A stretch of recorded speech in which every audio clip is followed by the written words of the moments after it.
Los creyentes de diversas religiones no creen en ellas porque consideran que éstas les provean una buena teoría de química, cosmología o biología. Tampoco creen en ellas porque, estando indecisos un día, tomaron un libro de teología y quedaron convencidos por los argumentos presentados ahí. Las razones para creer son emocionales, familiares, culturales, psicológicas, de todo, excepto una cuidadosa consideración de la evidencia. Cuando uno pregunta a un creyente por qué cree, los argumentos que presenta son racionalizaciones, no razonamientos. Lo que más valoran los creyentes de sus religiones son la comunidad, el propósito o significado que obtienen para sus vidas, el sentido de pertenencia a y continuación de una comunidad o tradición, esperanza para lo que pudiera haber después de la vida, o añoranza de lo que hubo antes en algunos casos, o en ocasiones una explicación para un evento impactante en sus vidas. Esto pareciera, a primera vista, mantenerse a distancia de los descubrimientos y explicaciones que aportan las ciencias duras, pues éstas supuestamente se preocupan por describir lo que es, mas no lo que debería o pudiera ser. Sin embargo, hay creencias religiosas específicas que, de ser ciertas, deberían verse respaldadas de algún modo por observaciones en el mundo físico que estudian las ciencias. De hecho, este es el punto de vista de la teología natural, que busca encontrar evidencia de Dios en la naturaleza, tal que incluso un no creyente estaría de acuerdo que esa evidencia está ahí y que la mejor explicación para ella es un Dios con las características que el teólogo propone. Entonces, lo que quiero hacer es un recuento panorámico de la ciencia que sí se cruza en el camino de lo sobrenatural y específicamente de lo divino. No pretendo que esta sea una exposición exhaustiva de la no existencia de Dios, aunque necesariamente tocaré algunos de esos argumentos tangencialmente. Sí quiero dar una idea general de qué tiene que ver la ciencia con la cuestión de la existencia de Dios, para motivar la exploración más profunda del tema. No se puede hablar claro sin definiciones y algunas generalizaciones, y estas son las que estaré usando de aquí en adelante. Ciencia, voy a tomar la definición de la RAE, es un conjunto de conocimientos obtenidos mediante la observación y el razonamiento, sistemáticamente estructurados y de los que se deducen principios y leyes generales con capacidad predictiva y comprobables experimentalmente. Otra definición expandida que yo propongo a modo de un tip es esta. La ciencia es pensamiento crítico anclado a la evidencia. Esta definición tiene la bondad de capturar no solamente a las ciencias duras que todos ya conocemos, sino también a otras disciplinas que no son tradicionalmente conocidas como ciencias, pero que aspiran a obtener conocimiento confiable para poder entender al mundo. En vez de hablar de diferentes tipos de conocimiento, propongo pensar en lo que es conocimiento, lo que no, y ya. El pensamiento crítico anclado a la evidencia describe a las ciencias duras, pero también a la historia, la psicología, la sociología, la economía y otras disciplinas que procuran usar los mejores métodos para argumentar y documentar lo que saben y no saben. Su estado de avance o éxito es otra cuestión que no alcanzaré a discutir aquí. No hay distintas formas de saber. Solamente está el saber y el no saber. Necesariamente, esto resulta en que hay cosas que no son conocimiento, aunque eso no necesariamente les quita valor. Por ejemplo, las artes. El pensamiento crítico consta de dos partes: un conjunto de habilidades y una actitud o disposición a aplicarlas judiciosamente. Las habilidades son la parte fácil. Consisten en saber cómo armar un buen argumento y cómo reconocer un argumento malo. La parte difícil es ser consistente en la aplicación de estas habilidades a temas o personas que valoramos mucho, como nuestras familias, culturas y nosotros mismos.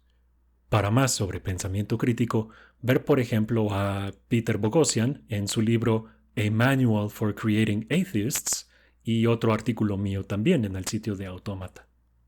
Cuando digo que el pensamiento crítico está anclado a la evidencia, me refiero a que se razona a partir de, a través de o para llegar a la evidencia.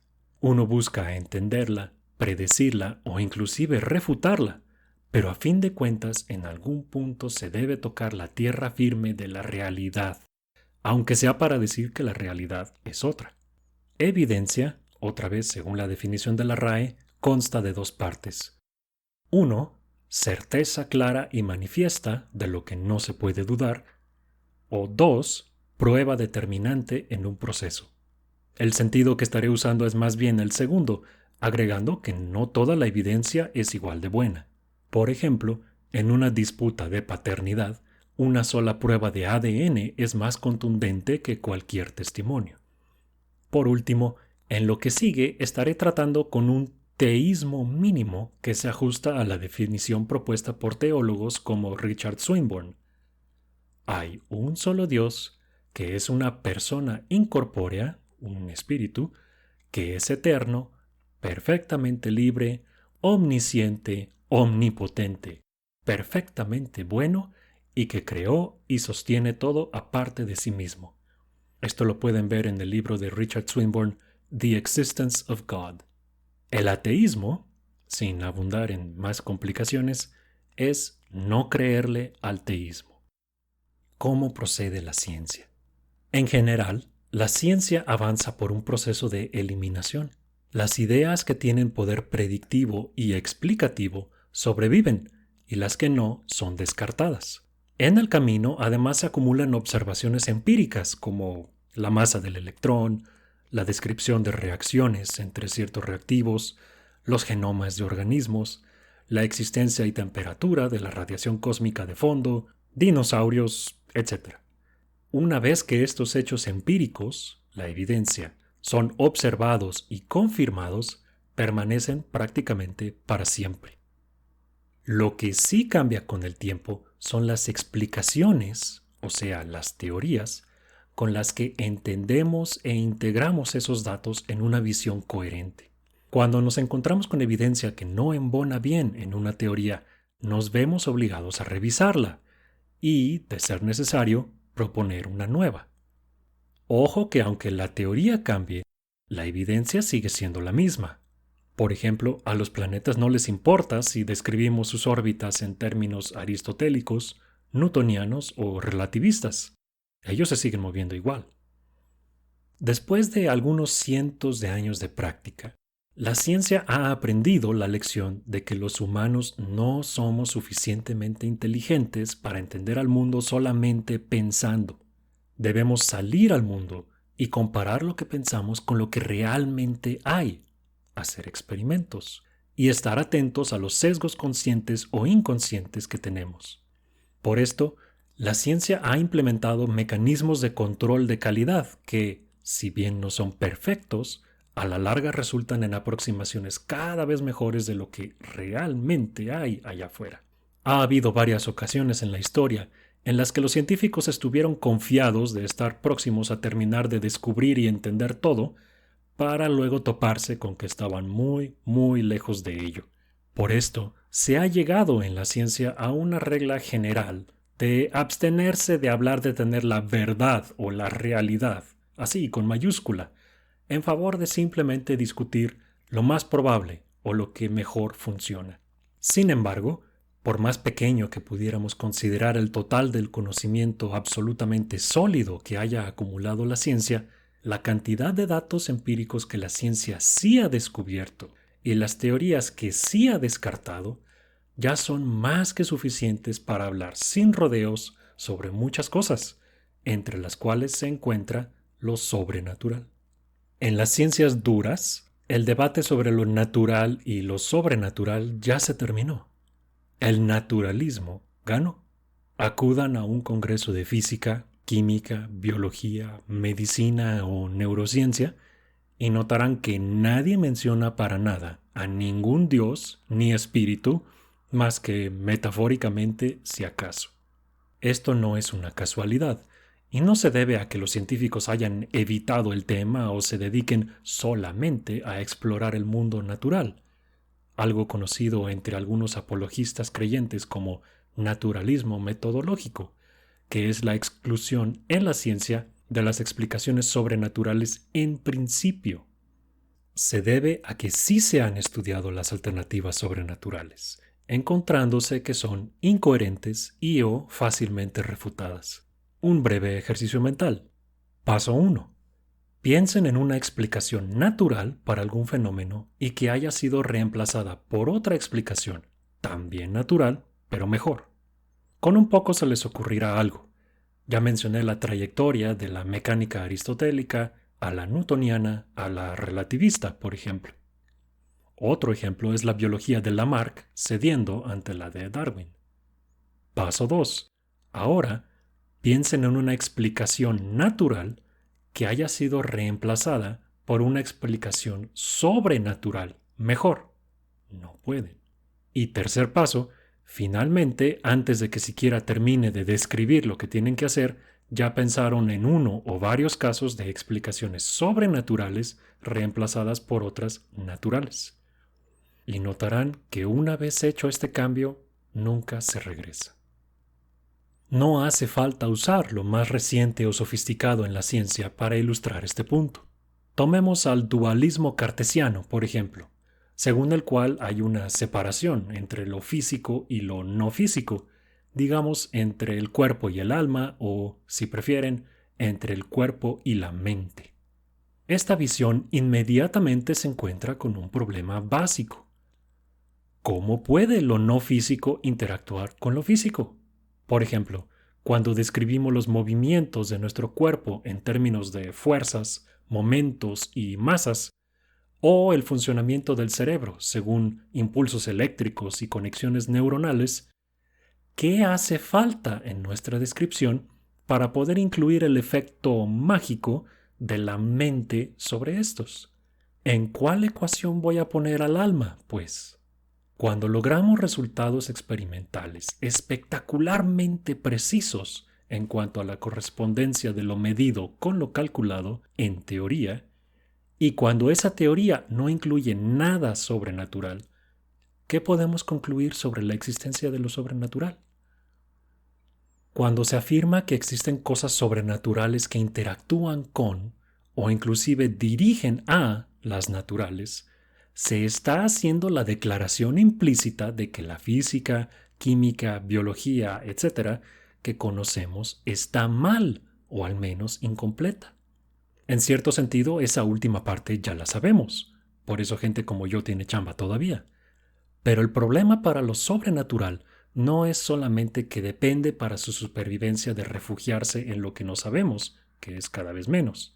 Es que lo que sí sabemos, por poco que pudiera ser, ya es más que suficiente para descartarlo. Por ejemplo, sabemos que la mente es una función del cerebro. Dañamos al cerebro y dañamos la mente. Alteramos al cerebro con ciertas sustancias y alteramos también a la mente. Si no, ¿cómo creen que funciona la anestesia? El dualismo se enfrenta también al problema de que multiplica las entidades lógicas innecesariamente.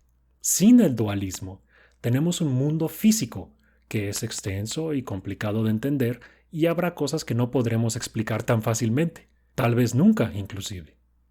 Con el dualismo tenemos lo mismo y además una serie de entidades adicionales, dioses, espíritus, vibras o como les quieran llamar, que no ayudan a comprender al mundo físico y que traen sus propios problemas y misterios. Por ejemplo, ¿hay física para los espíritus? ¿Puede un espíritu empujar a otro? ¿Hay algún principio de conservación del momento para la ectoplasma? Si cuando la gente se muere se va al cielo, ¿a qué distancia está? ¿Qué trabajo está haciendo el verbo ir en ir al cielo entonces? Si no hay una distancia, como en el caso de un lugar físico, ¿qué sentido tiene hablar de alguien que está en un lugar que no es un lugar? ¿Qué significa que un ser no físico, como el alma, vaya a un lugar al que no se puede ir ni es un lugar? Si ir al cielo es una metáfora para lo que realmente sucede, qué es lo que realmente sucede. Y si saben qué es lo que realmente sucede, ¿por qué no nos lo dicen? ¿Qué clase de explicación es esta y qué ganamos con ella? Aún hay más. Por ejemplo, la idea del libre albedrío que tiene mucha gente y que es vital para la teología depende crucialmente del dualismo. Si el dualismo es falso, como todo experimento hecho en la historia de la ciencia demuestra, entonces ese albedrío dualista no existe. Inclusive entre ateos la cuestión de si existe libre albedrío o no es contenciosa, pero están de acuerdo en que el libre albedrío mágico, producto del dualismo, según el cual nuestras decisiones mágicamente están exentas de las leyes de la física, ese no existe, porque nuestros cerebros son objetos físicos. Los debates entre ateos suelen centrarse alrededor de la importancia o no de procesos cuánticos o al menos aleatorios al nivel cerebral, pero casi siempre los argumentos a favor son solamente juegos de palabras y, crucialmente, suelen ser argumentos desde la ignorancia. Son argumentos falaces desde su origen. Toda esta evidencia se puede extrapolar a Dios mismo. Por ejemplo, cuando alguien dice que intervino para ayudar con algo como ganar un concurso. Gane quien gane, pierda quien pierda, los creyentes siempre se lo atribuyen a la voluntad de Dios. Dejando de lado las razones por las que Dios se pudiera inclinar por beneficiar a una persona u otra, ¿cómo podríamos distinguir un concurso donde Dios influyó el resultado de uno en el que no?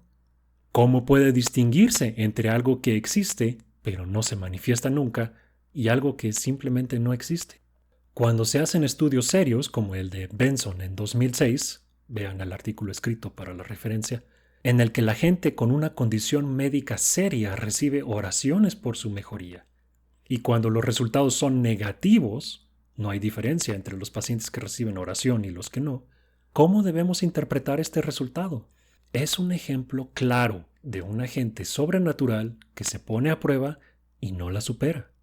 Dejando de lado por el momento qué nos dice esto de las cualidades teístas comúnmente atribuidas a Dios, volvemos a la pregunta: ¿cómo distinguir entre lo indetectable y lo inexistente? Nuestro universo observable tiene, hasta donde sabemos ahora, no menos de 7 por 10 a la 22 estrellas, repartidas en unos 100.000 millones de galaxias. Nuestra propia galaxia tiene alrededor de 100 millones de estrellas, de las cuales el Sol es relativamente mediana y en una posición media con respecto al centro.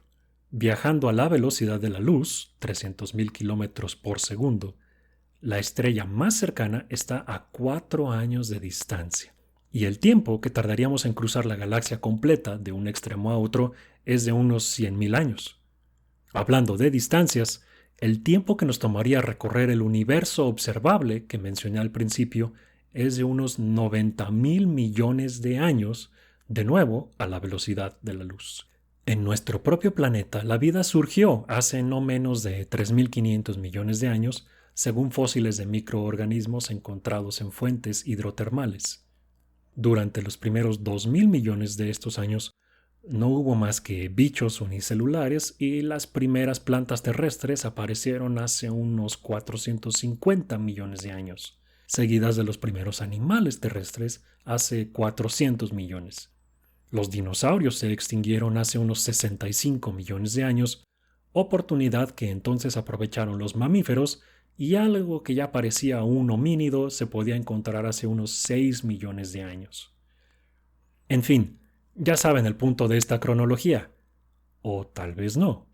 Sí, obviamente esto no embona con las visiones más literales de las diversas escrituras, pero eso no es el punto que yo quería hacer. Lo que sí quisiera es comentar cómo cada paso de lo anterior, y muchos más que omití por cuestiones de espacio-tiempo, embona bien en el naturalismo. Hay procesos y patrones naturales que se van desenvolviendo a distintas escalas de tiempo. Algunos son físicos, otros químicos, otros más biológicos. Seguro, nos faltan muchos detalles, pero eso es de esperarse bajo un escenario naturalista en el que somos animales tratando de entender el cosmos.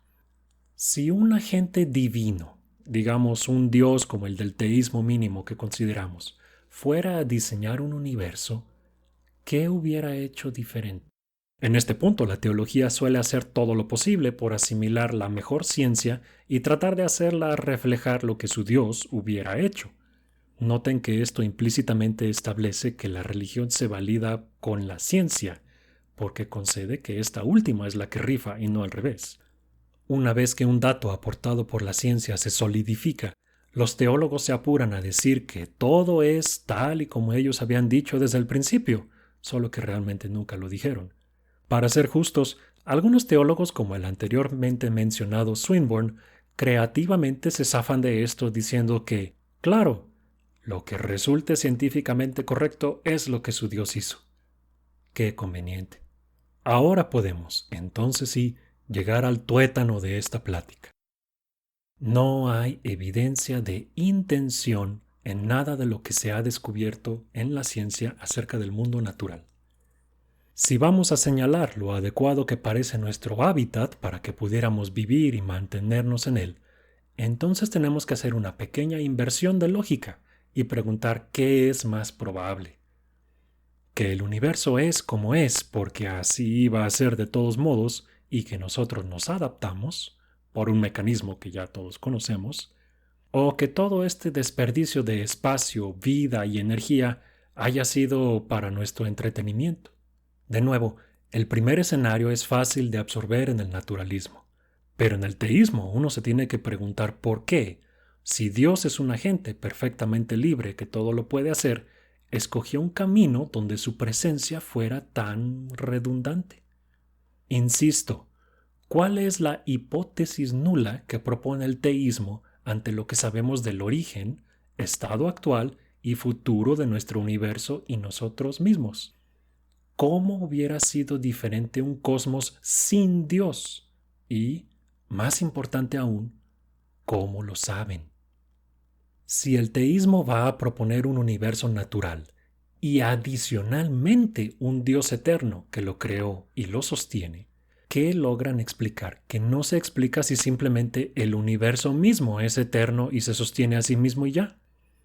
Aquí es donde entran los argumentos cosmológicos y teleológicos estándar, pero hay que recordar dos cosas. Uno, que estos argumentos cambian según la ciencia, escogiendo a conveniencia lo que les pudiera inclusive remotamente favorecer e ignorando lo más obvio si es necesario. Y dos, que últimamente son argumentos inductivos que sugieren a Dios como una posibilidad, no una conclusión o un teorema, y que dependen, como siempre, de nuestra ignorancia. Hay modelos cosmológicos cíclicos, de inflación eterna, abiertos y todo tipo de combinaciones y variaciones. Todos embonan con los eventos básicos que sí observamos, pero tienen implicaciones físicas muy distintas. Sin embargo, en el teísmo solo se toma en cuenta a unos pocos de estos modelos. ¿Por qué será? En cuanto al origen de la vida, la evolución ya provee un mecanismo plausible. Una molécula que se pueda replicar y que pueda tener pequeña variabilidad al hacerlo basta.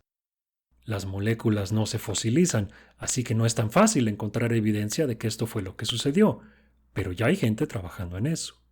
Pero pasar de esta explicación incompleta o insatisfactoria a decir que fue un milagro no es una mejora. ¿Por qué esperó Dios 10.000 millones de años para prender la chispa de la vida? Si debía esperar a las condiciones ideales para hacerlo, porque estaba cumpliendo con un propósito mayor, presumiblemente crearnos a nosotros, entonces no es omnipotente, porque se atiene a las leyes de la física que dieron forma al cosmos.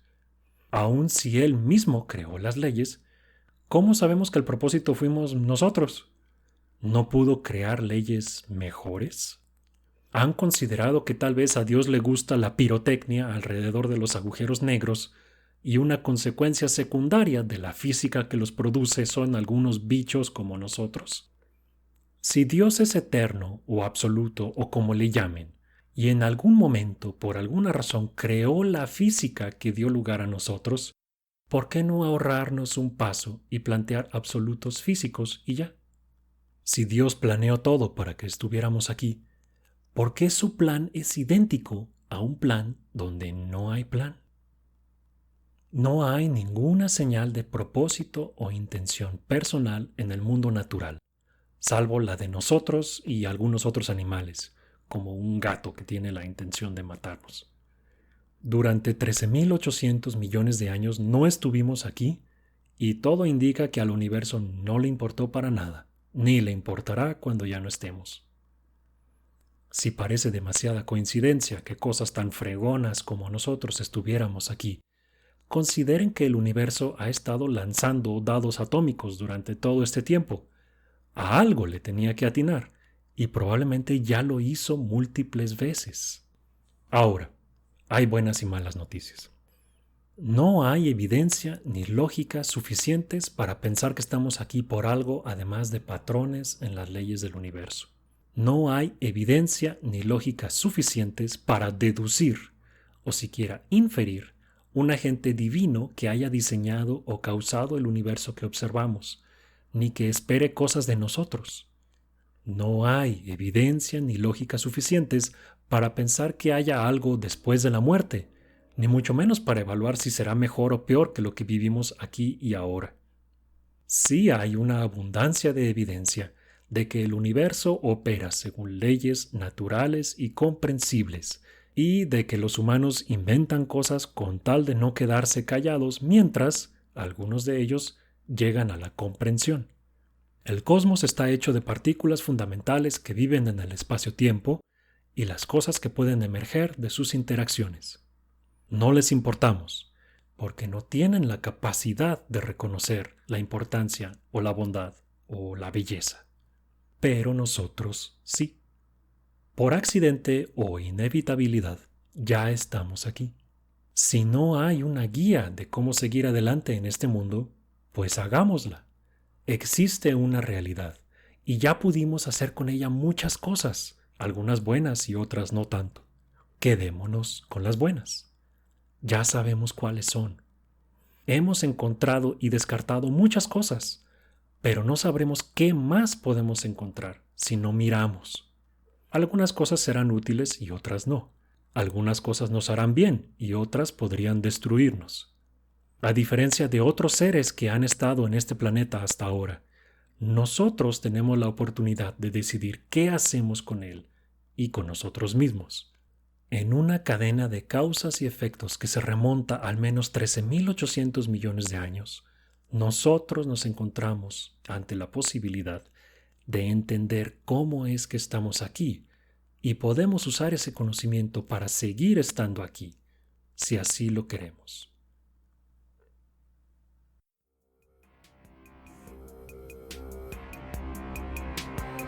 Si quieres más episodios y contenido como el anterior, sigue la publicación de artículos y episodios por Facebook, en facebook.com/automatablog o en Twitter en @automatapodcast o escríbenos a automatablog@gmail.com.